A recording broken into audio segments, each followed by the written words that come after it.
तो guys welcome back my another video. So सबसे पहले मैं आपको बताना चाहता हूँ कि today I am going to tell you about the MCB single pole 3 pole and magnetic conductor which is model SC0311 जो सिंगल फेज का है, और हमारे पास एक ओवरलोड EOCR है। This is called electronics overload current relay. ठीक है, अच्छा why we use for that, क्योंकि ये इलेक्ट्रॉनिक्स है, इसको इलेक्ट्रॉनिक्स इसलिए कहा जाता है कि हमारे पास सबसे पहले इसके अंदर सीटीज़ होती हैं। ये हमारी 2 सीटीज़ हैं, ठीक है। सेकंड, ये इसका मॉडल नंबर है EOCRSS पावर ट्रिप लोड।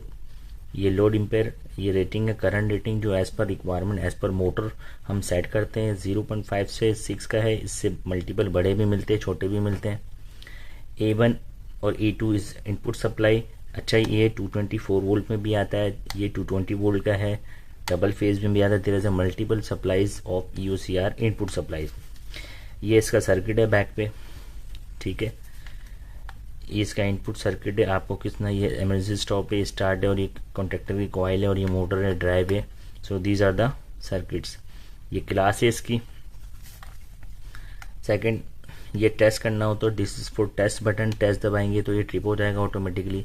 इससे हम क्या काम लेते हैं, इससे हम ओवरलोड मोटर, कोई भी ड्राइव ऐसा लोड जो ओवर करंट जा रहा होता है तो ये ऑटोमेटिकली इसको ट्रिप करा देगा। ये बेसिकली कॉन्टेक्टर, एक मैग्नेटिक कॉन्टेक्टर को ट्रिप कराता है, और कॉन्टेक्टर जो है वो मोटर की सप्लाई को कट ऑफ कर देता है। 98 NO नॉर्मली ओपन है, 96 NC और 95 इसका कॉमन कॉन्टैक्ट है। कॉमन कॉन्टैक्ट NO और NC मैं प्रीवियस वीडियो में बता चुका हूँ। NC is a normally close, NO is a normally open. Normally का मतलब ये होता है कि करंट कंडीशन में मैंने इसको कुछ भी नहीं करा, नाउ राइट नाउ अगर ये NC पे इसके कॉमन के ऊपर मैं फेज देता हूँ और NC पे टेस्टर से इसको चेक करता हूँ तो इट विल बी ग्लो, तो इट्स मीन यहाँ पर फेज आ रहा होगा। नॉर्मली हालत में इसका मतलब जब मैंने इसको कोई ऑन नहीं किया, सर्किट को, EOCR को सप्लाई नहीं दी है, तो ये NC के ऊपर यहाँ फेज दूंगा तो यहाँ बता रहा होगा फेज आ रहा होगा, ठीक है। और NO का मतलब normally open which is 98 number. अब यहाँ हम कॉमन पे हम फेज देंगे। अच्छा, यहाँ हम फेज देंगे और यहाँ तो ये कंटिन्यू आ रहा होगा when supply is of, EOCR हमारा बंद हालत में होगा। सेकंड ये है नॉर्मली ओपन, जब EOCR हमारे पास ऑन होगा, जब हम A1 के ऊपर फेज देंगे, A2 के ऊपर न्यूट्रल देंगे इसको ऑन करने के लिए, देन यहाँ पर NO कॉन्टैक्ट पे कॉमन पे जो फेज आ रहा होगा यहाँ NC से हट जाएगा, वो NO पे आ जाएगा अनटिल अनलेस ये पावर अप हो, ठीक है। अच्छा, ये इसका हमारा रेटेड करंट एक डायल है जिससे हम अपनी मोटर का जो करंट है वो सेट कर सकते हैं कि इस करंट रेटिंग के ऊपर मोटर हमारी ओवरलोड हम सेट करेंगे तो ये ट्रिप हो जाएगी। This is called load empire, ठीक है। ये है D time, it's mean delay time.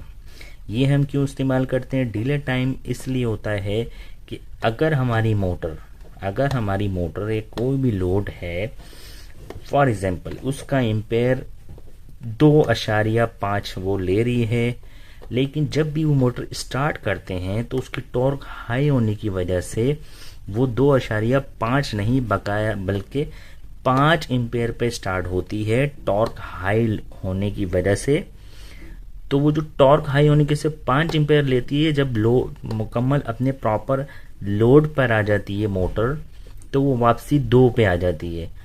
Mean starting torque high होने की वजह से जो एम्पेयर हाई जाता है, तो मोटर अगर हम यहाँ पर 2 सेट कर देंगे, यहाँ पर हम लोग इसको 2 सेट कर देंगे,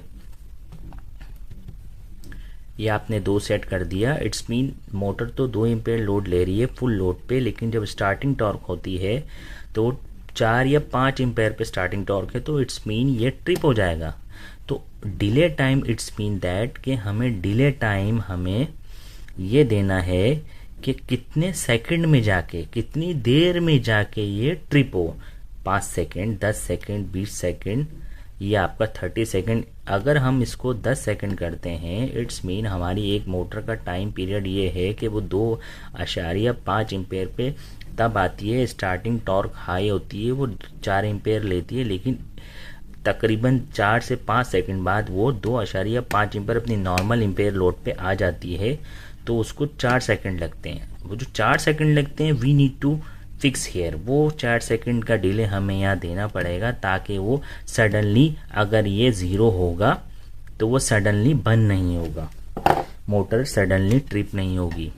ठीक है, अगर हम इसको 0 कर देंगे या 1 कर देंगे तो क्या होगा, मोटर तो हाई टॉर्क के ऊपर 4 एम्पेयर ले रही है, कंटिन्यू लोड पे आने पर 2.5 एम्पेयर लेती है स्टैंडर्डाइज, तो वो 4 एम्पेयर पे जैसी आएगी, ये डिले 0 होने की वजह से ये यहाँ पर जो हमने कॉमन पे फेज दिया है और इससे आउट करके जो कॉन्ट्रैक्टर को हम दे रहे हैं, ड्राइव कर रहे हैं, कॉन्ट्रैक्टर को चला रहे हैं, वो ये कट ऑफ करा देगा ड्यू टू ओवरलोड। ठीक है, इसलिए हम डिले टाइम सेट करते हैं। वहाँ ऐसे मोटर्स, वहाँ ऐसे प्राइम मूवर्स जहाँ पर हमारे मोटर के आगे गेट्स और गेट्स बॉक्स लगे हुए होते हैं, शाफ्ट होती है, लोड होता है जो एम्पेयर हाई लेता है स्टार्टिंग टॉर्क की वजह से, तो that time we need to use delay time. Okay, अच्छा, अब मोटर के जो कॉन्सेप्ट है, they have 2 type, winding star and delta, and I will tell you the next video इंशाल्लाह। ओके, अच्छा, third one that is called O time, over time, operation time, we can say over time, we can say operation time. अच्छा, operation time, अब ये हम इसलिए इसको set करते हैं, फॉर एग्जाम्पल हमारी मोटर 2 एम्पेयर ले रही है, टॉर्क की वजह से 4 एम्पेयर लेके वो वापसी 2 पे आ जाती है, तो ये हमने 2 कर दिया, मोटर कंटिन्यू 2 चल रही है, ये हमारा डिले इसका सेट है नॉर्मल 2 एम्पेयर पे। लेकिन अगर during overload, over current motor हमारी 5 एम्पेयर लेने लग जाती है, तो कितनी देर तक वो चलती रहे, 3 second, 1 second, 5 second, 8 second, over time का मतलब ये कितना ओवर ऑपरेशन पे चलती रहे मोटर, बाद में ट्रिप हो। तो ये भी हमारा एक फंक्शन है। We need to see our production requirement और प्रैक्टिकली ऑन द फील्ड कि हमें क्या चीज़ की रिक्वायरमेंट है ऑन ऑपरेशन। ठीक है, अच्छा, this one A1 always use for the input supply phase and A2 is a neutral, 95 is a common of both contact, 96 and 98. okay, that is called reset button। जब overload पे trip हो जाती है और electronics overload जो है वो trip हो जाता है, तो हम रीसेट से इसको रीसेट कर देते हैं। टेस्ट के ऊपर हम ऑपरेशन चेक कर सकते हैं, टेस्ट दबाएंगे तो यहाँ पर ये ट्रिप हो जाएगा। This is light for trip, this is for power. Electronics EOCR इसलिए कहा जाता है क्योंकि ये इलेक्ट्रॉनिक ओवरलोड कर रहे हैं। इलेक्ट्रॉनिक्स बेड है, इसमें सीटी लगी हुई होती है। सीटी का काम ऑलरेडी आप जानते हैं, करंट ट्रांसफार्मर होता है। यहाँ से हम मोटर के वायर यहाँ से गुजारेंगे through the contactor, okay, through the CT. ये सीटी जो है उस दोनों फेस के वायर को सेंस करेगी, उनके एम्पेयर को सेंस करेगी और ट्रांसमिट करेगी to the electronic circuit of EOCR, फिर जाके ट्रिप होगी। Now this one is contactor single phase to drive the motor to drive the heavy load। इसकी इनपुट सप्लाई सिंगल फेज है, A1 A2 हमेशा neutral होता है, 50 hertz है, 220 volt का है। मॉडल नंबर इसका SC है, ब्रांड इसका FC Fuji I think, yes, Fuji electronics. ठीक है, बाकी ये इसकी कैपेसिटी लिखी है कि ये AC 3000 वोल्ट तक के बेयर कर सकता है। UBC C820 इसकी क्लास है और 2.2 किलोवाट का है। ये as per requirement of motor, as per specification of motor. Okay, ये हमारे पास सिंगल पोल का ब्रेकर है 250, जो हम कंट्रोल के लिए इस्तेमाल करेंगे। 25C25 का मतलब ये टेरासाकी का ब्रांड है और 25 एम्पेयर्स के करंट रेटिंग है।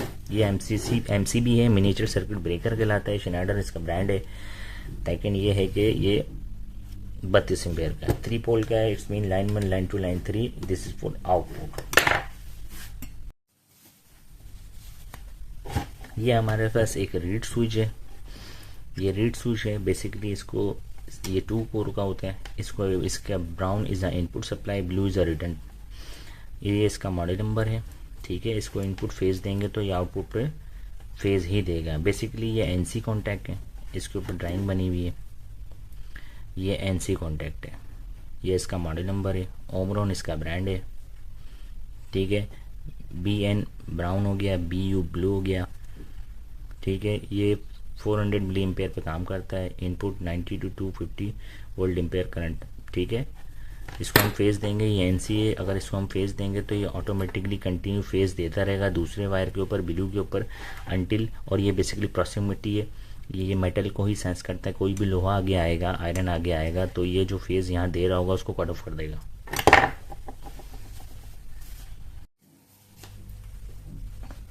अच्छा गाइस, मैंने ऑलरेडी वायरिंग कर ली है because to save the time and save the money, ठीक है। अच्छा, सेकंड ये क्या, देखें मैंने इसको पावर अप कर लिया है, सप्लाई दे दी है। ये लाइट ब्लिंक हो रही है, इट्स मीन ये अभी पावर अप है।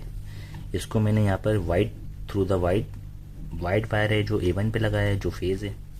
ब्लैक वायर है जो A2 पे लगा है। ये लीड जो हमारी आ रही है ये सीरीज लीड है for the testing from the coming from the board, okay. Second ये है हमारे पास सेंसर प्रॉक्सिमिटी, जिसके बारे में मैंने बताया था अभी, रीड स्विच भी कहते हैं इसे।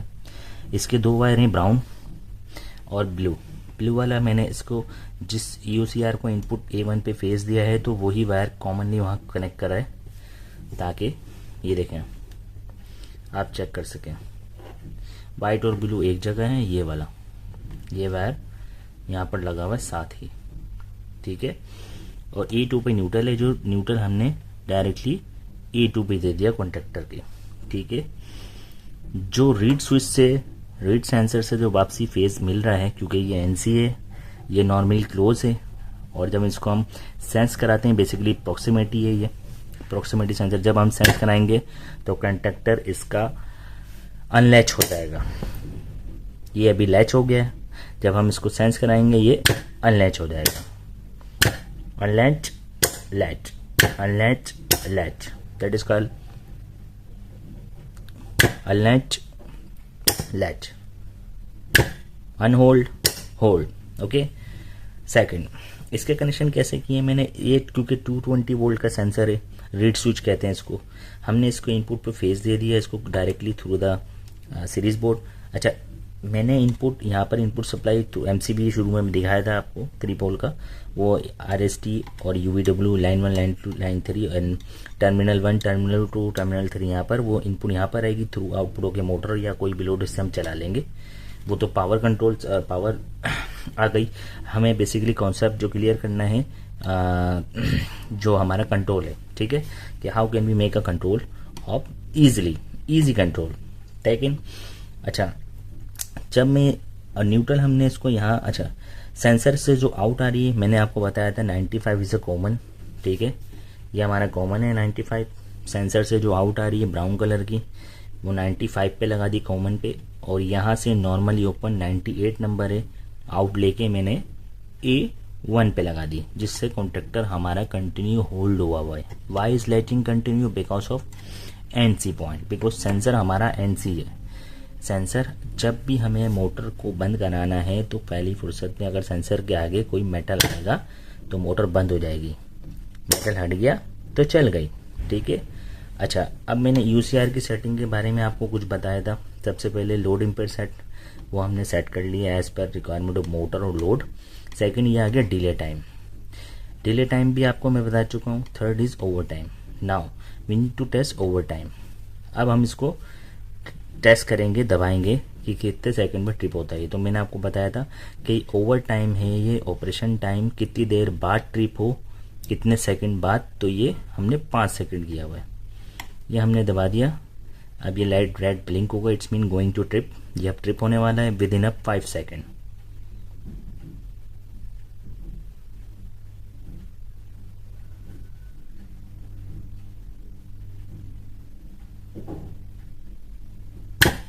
ये देखें आप, ये ट्रिप हो गया, ठीक है 5 सेकंड पे, क्योंकि ओवर टाइम मैंने इस पे सेट किया था 5 सेकंड। अगर मैं इसको 0 कर दूंगा, वापसी इसको रीसेट करूंगा और इसको दोबारा ट्रिप कराऊंगा, ये फौरन ट्रिप हो जाएगा।